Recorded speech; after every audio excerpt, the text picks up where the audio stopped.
Bueno, la última pregunta. Acuérdate que trato de hacer los videos cortos porque, bueno, a veces mi internet no funciona, cuesta trabajo subirlos y después son muy pesados. Y así, cortitos, espero que les puedas entender. La 8. Narra brevemente cómo fueron expulsados y perseguidos los judíos de España por la Santa Inquisición. Se les acusaba de mantener contacto con los conversos, los seguían, los querían seducir a judaizar, decían ellos, hermano. Un grupo de judíos fue acusado de matar a un niño, santo niño de la guardia, y en un ritual usarse comían su corazón. Eso eran mentiras que les inventaron a los pobres para perseguirlos, como una forma de hostia. Hermanos, Torquemada dirigió esto y los acusados fueron quemados. Los sufrimientos fueron terribles. Entre 50.000 y 200.000 judíos abandonaron España, dejando la mayoría de sus bienes ahí, porque los judíos habían hecho rica a España. Y hermano, es una de las cosas que afectó a España, porque económicamente sí les trajo afectación, aunque mucho de su dinero quedó ahí de esos pobres judíos. Malos los españoles. El asunto es que ahí están, de ahí vienen nuestras raíces, por eso es que los mexicanos no somos tan buenos.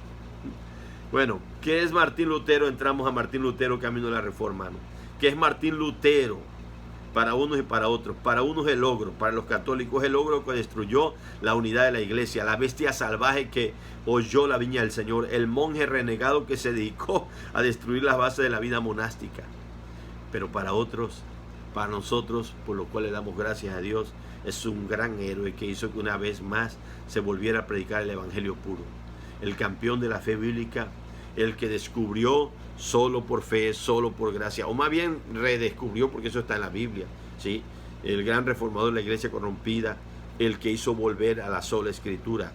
No es el único, hermano. Ya vimos antes de él, fueron precursores, Wycliffe, ¿verdad? Y muchos otros, ¿verdad? Que antes ya vimos, ¿no?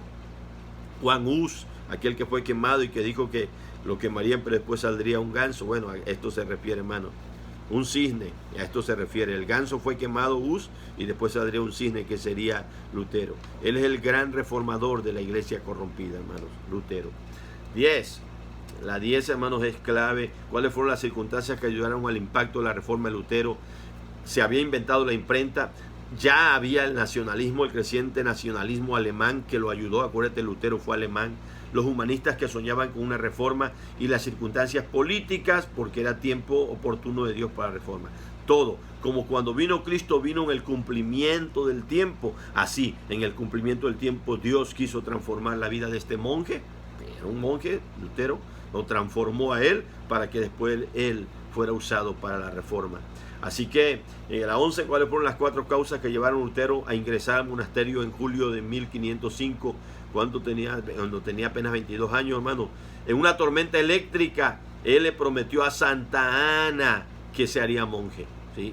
Se metió al monasterio huyendo de los rigores de su hogar, porque su papá era muy duro con él. Su papá quería que fuera abogado, y como él tenía resentimiento contra el papá, dijo, no, pues voy a ser monje para llevarle la contraria al papá. Y la que se cree que es la más importante, se metió al monasterio porque tenía interés en su propia salvación. Quería ser salvo y él pensaba que de esa manera lo iba a hacer.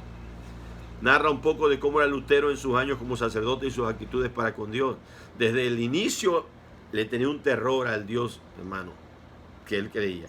Dios le parecía un juez severo porque veía en Dios Padre. Su padre era un padre malo, así que usó los recursos de la iglesia para estar a salvo.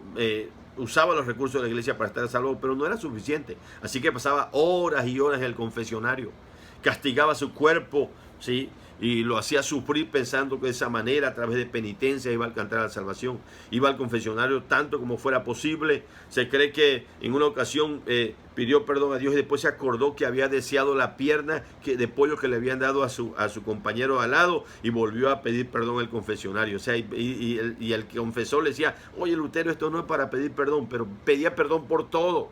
Así que él decía que amar a Dios no era fácil, y llegó a confesar que él odiaba a Dios, aun cuando estaba en el seminario.